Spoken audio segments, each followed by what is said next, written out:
खुलुमबाय आं आरो बिस्वजित दैमारिया दिनै फिन बुंबावदों बयखौबो थांखिनानै दिनैनि बे खैफोदनि सम आरो जेराव मोनसे जोबस्रांनाय मोनसे बिजानु फैदों बा भाइरास फैदों कर'ना भाइरास होननानै जायखौ बयबो मोजाङै मोनथिगौ आरो कर'ना भाइरासनिफ्राय दिनै कभिड-19 बा कभिड-19 बा कभिड-19 होननाय जि मोनसे बेमार सोमजिदों आरो जेखौ फाहामनो थाखाय दिनैसिम खुनु मुलि ओंखाराखै आरो बेजों दिनै जिखिनिया जादों बे फ्रायानो दिनै जिउ खोमानो गोनां जादों जे बे समाव जोंनि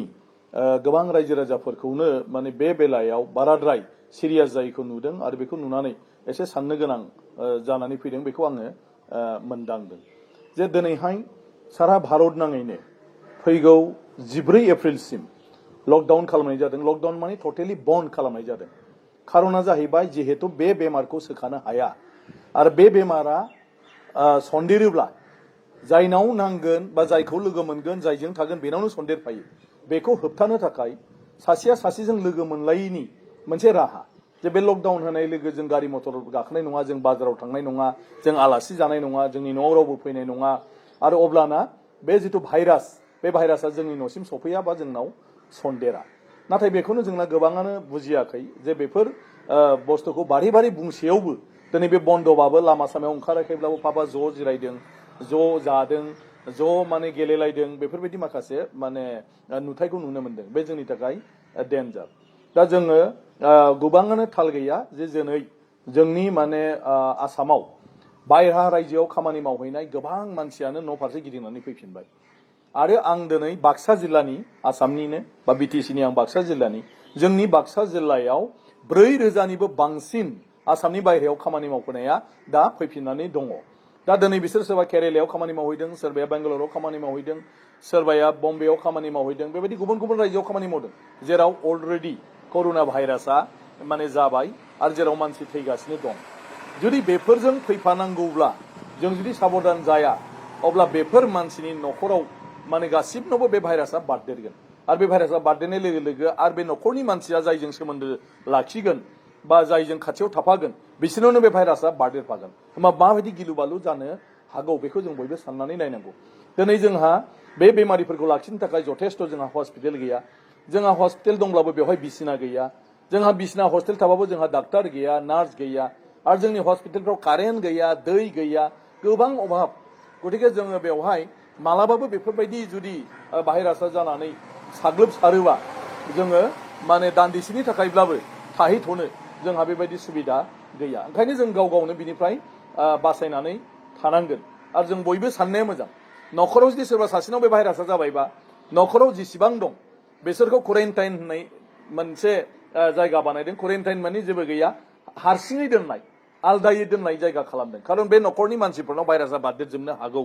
होनब्लाय बिसोरखौ लांनाय जायो। बेबायदि जुदि 100 गरा जायोब्ला होमबा मोनसे न'खराव 7 गाहाम मानसि थायो। होमबा 7 आरो 100 500 जन मानसिखौ जोङो क्वारेन्टाइनाव दोननो गोनां जायो। आरो बेबायदि जुदि माने 100 जन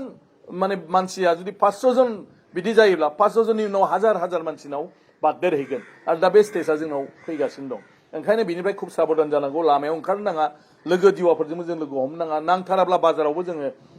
थांनो नाङा। बेखौ आङो गले गले खावलायदों। जों डिसिप्लिन भाबै जोङो सोलिनांगौ। मोनसेया जाहैबाय जे जोंहा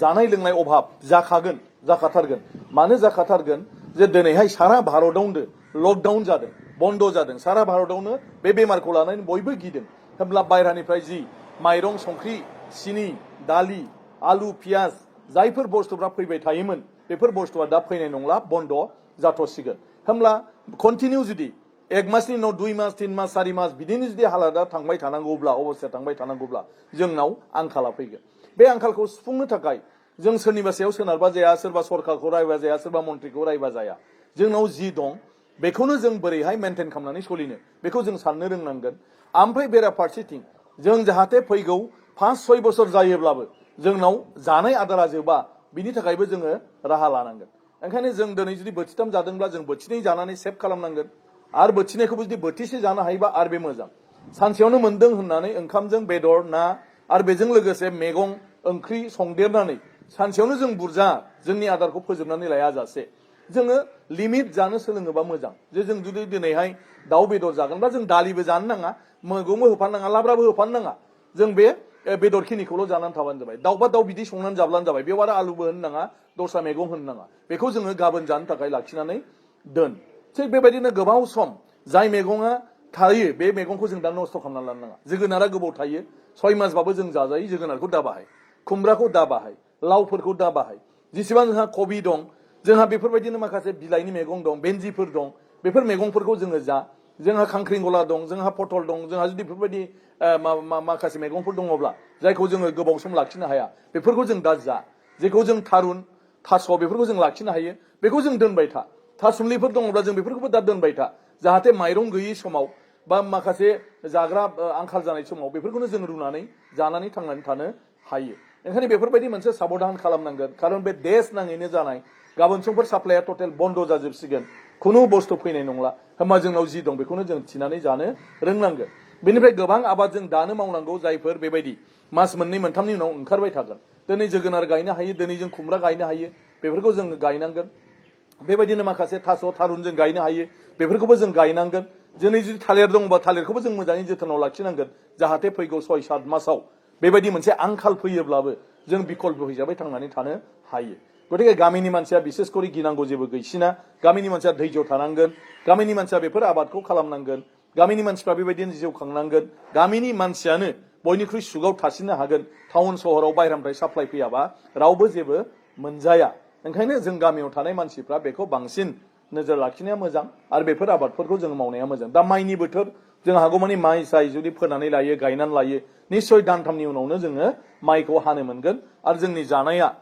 माइरं दैरङा बेजोंनो जोंहा फैफिनबाय थागोन गतिके आं खावलायदों गुरैयै बेफोरखौ जों सानदोरा जों बोरैहाय थांनानै थाथ'नो टाउन सहराव थांनाय जुगा जोबथ'बाय मोनथिया बे कर'ना भाइरासआ गाबोन समफोर लासैनो खमायोब्लाबो टाउन सहरा माब्लासिम खला थागोन बायरायाव जों माब्लासिम हाजिरा मावहैनो हागोन जों बुंस'नो हाया ओंखायनो जिखिनि हा हु एसे दं बेखौनो जोङो दा माने बोरैहाय फैबाय थानाय बे गाज्रि अलखद समाव बुहुमनाङैनो जेराव मुलुगनाङैनो मोनसे अलखद फैदों बेयाव जों बोरै थांनानै थानो बे खोथाखौ जोङो सिन्था खालामनांगोन दिनै गभर्नमेन्ट हिसाबैबो बिटिसिनि मानसिखौ आं स्पेसियेलि बुंदों जे बिटिसिआव कड अफ कन्डाक्ट नांनानै दङ अफिसारफ्रा गोसोबायदि खामानि मावनो हाया जेथिंबो आखाइ हमथानाय बेबायदियाव जों गावनो गाव बुजिलायनानै गावनो गाव जोङो राहा लामा लानांगोन सोरनिबा सरखारनिफ्राय फैनानै सोरबा अफिसारा फैनानै बुंफैनायखौ जोङो नेनो नाङा दिनै कड अफ कन्डाक्ट दं राजखान्थि हान्जाफ्राबो जिहेतु कड अफ कन्डाक्ट दं जिखुनु समाव इलेक्सन जानो हागौ होननानै सानदों बेखायनो बिथांमोनाबो राजखान्थियारि नोजोरजों नायनानै गावबा गाव राजखान्थियारि देरहानाय जेननायनि बाथ्राखौ थारैनो सानगोन जों बेफोरखौबो दाय हमनानै आरो लाब गैला दा जों जेरै हागौ गाव गावनो जों बोरैहाय थांनानै थानो हायो आरो फैबाय थानाय समाव बोरैहाय बे आंखालनिफ्राय बारग'नो हायो आरो बे गिलु बालु भाइरासनिफ्राय जों मालायजों लोगो लादेरा जासे खुनु भाइरास गोनां मानसिनिफ्राय जोंनाव हाबदेरा जासे जों बोरै थानो हायो हारसिङै बे मास मोनसेसोखौ बेखौ जों गाव गावनो मानसिक भाबै प्रस्तुत जानांगोन जों गावनि गोसोखौ थिग खालामना लानांगोन आरो बेफोरखौ जुदि जों खालामनो हायो जोङो हामगोन ओंखायनो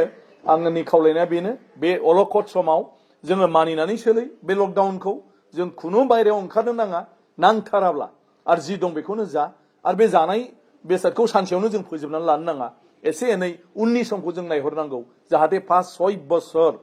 माने 5-6 मास लकडाउन जायोब्लाबो जाहाथे जों मालाबाबो आंखालाव गोग्लैया एसे एसेब्लाबो जोङो जानानै थानो हायो गोजोन्थों